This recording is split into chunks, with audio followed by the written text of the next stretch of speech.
Notre cours s'intitule « La typologie d'une monographie ». Ce cours est destiné aux premières années des domaines sciences et techniques ainsi que sciences de la matière.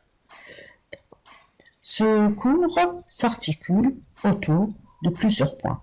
D'abord, nous allons faire une petite introduction, ensuite définir ce que c'est qu'une monographie, sa structure, sa partie extérieure, sa partie intérieure, et enfin, on va classer les ouvrages que nous trouverons dans les bibliothèques et on va terminer pour montrer l'utilité de ce cours. D'abord, qu'est-ce qu'une monographie? L'étudiant a tendance à confondre entre une monographie, un livre ou un traité.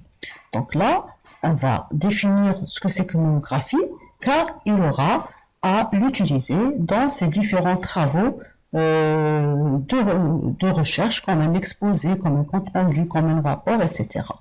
Donc on peut la définir comme étant une étude approfondie, limitée à un fait scientifique ou social particulier qui est fondé sur une observation directe. De nos jours, le terme monographie est surtout utilisé lorsqu'on parle d'une étude exhaustive et large portant sur un sujet précis et limité sur un personnage. La structure d'une monographie.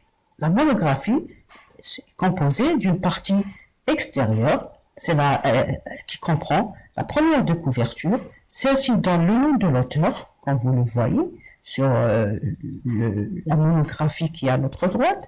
Elle contient aussi le titre de l'ouvrage, contient la collection, elle contient aussi l'éditeur, comme ici par exemple Duno, et elle comprend le dos ou la tranche. Le dos ou la tranche, nous trouvons sur cette partie le nom de l'auteur, le titre, la cote, si le livre ou la monographie fait partie d'une bibliothèque.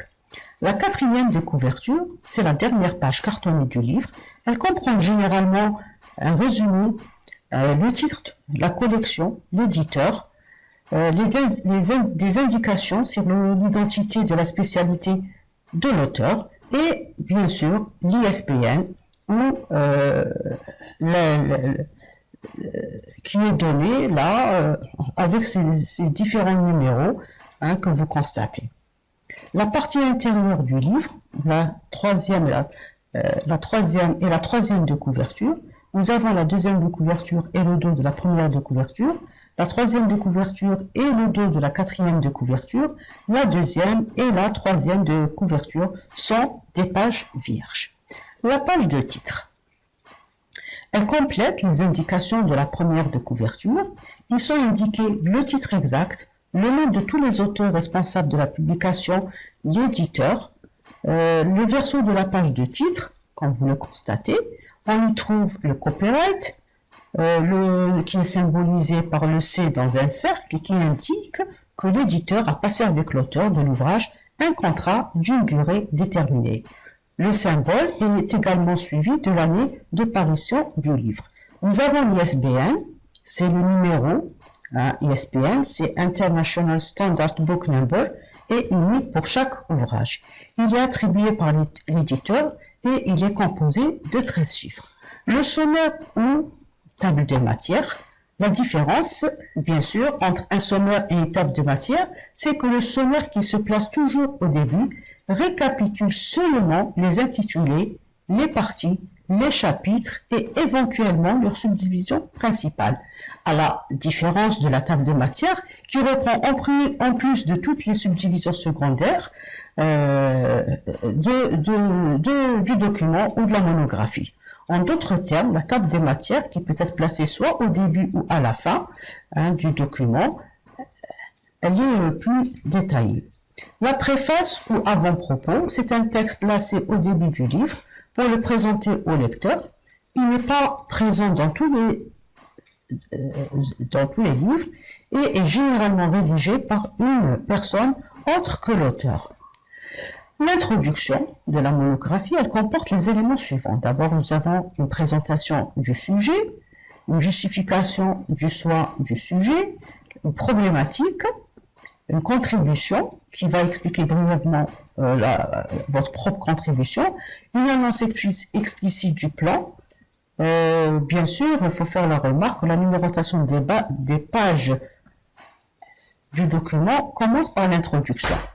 Chaque chapitre doit commencer dans une nouvelle page. Il suivra un plan adapté au thème. À chaque début de chapitre, une introduction partielle qui annonce le contenu de celui-ci. À chaque fin de partie, conclusion partielle qui résume ce dernier. La conclusion, enfin, d'une page environ, reprend le sujet en résumant le développement, annonce un résultat par rapport à la problématique et ouvre sur des perspectives plus larges ou des conséquences non abordées. Elle met également en valeur un bilan global sur le thème traité. Les références bibliographiques, c'est la liste des ouvrages dont l'auteur s'est servi pour écrire son livre. Nous trouvons aussi à l'intérieur de la monographie, vers la fin, l'index qui reprend un certain nombre de mots-clés classés par ordre alphabétique avec renvoi à la page où sont développés les sujets. L'achevé d'imprimer qui indique la date exacte à laquelle le livre a été imprimé. On peut aussi trouver lexique ou un glossaire alphabétique qui est une liste de mots et symboles difficiles employés dans le livre et expliqués par l'auteur. La table d'illustration, c'est la liste récapitulative des photos, des cartes, des schémas ou illustrations que contient le livre. Les annexes contiennent les informations secondaires par rapport au corps de la monographie, documents d'organisation, documents trop longs pour être mis dans le corps du texte, etc. Les illustrations, elles figurent dans le corps du rapport et seront repoussées en annexe si elles ne sont pas absolument utiles ou si elles sont évoquées en plusieurs endroits du devoir, à plusieurs pages de distance afin d'éviter au lecteur d'avoir à revenir en arrière pour les retrouver. Classement des ouvrages dans la bibliothèque. Chaque document correspond à une cote qui est l'adresse physique des documents dans les rayons du magasin de la bibliothèque, indiquée par un ensemble de symboles numériques ou alphanumériques, c'est-à-dire des lettres et des chiffres. Ceci est la classification de Dewey. Exemple à la bibliothèque de l'USCHB, la cote 500 correspond à tous les ouvrages traitant des sciences de la nature et des sciences exactes. La cote 510 correspond à tous les documents traitant des mathématiques. Puis, au sein de ce domaine, tous les documents qui concernent l'algèbre portent alors la référence 512. Tous les ouvrages qui traitent de l'algèbre de base portent alors la référence 512.9. L'ouvrage ayant pour titre, exemple recueil d'exercices d'algèbre supérieure, écrit par Faden et Sominski, a pour cote 512.9 FAD. Les lettres correspondent au début du nom du premier auteur. En conclusion, que vous soyez étudiant, technicien, ingénieur, enseignant ou chercheur, vous allez être, au cours de votre carrière, amené à lire ou à rédiger de nombreux écrits, comme par exemple la monographie du mémoire de fin d'études, qui représente le premier pas de l'étudiant dans le monde professionnel et permet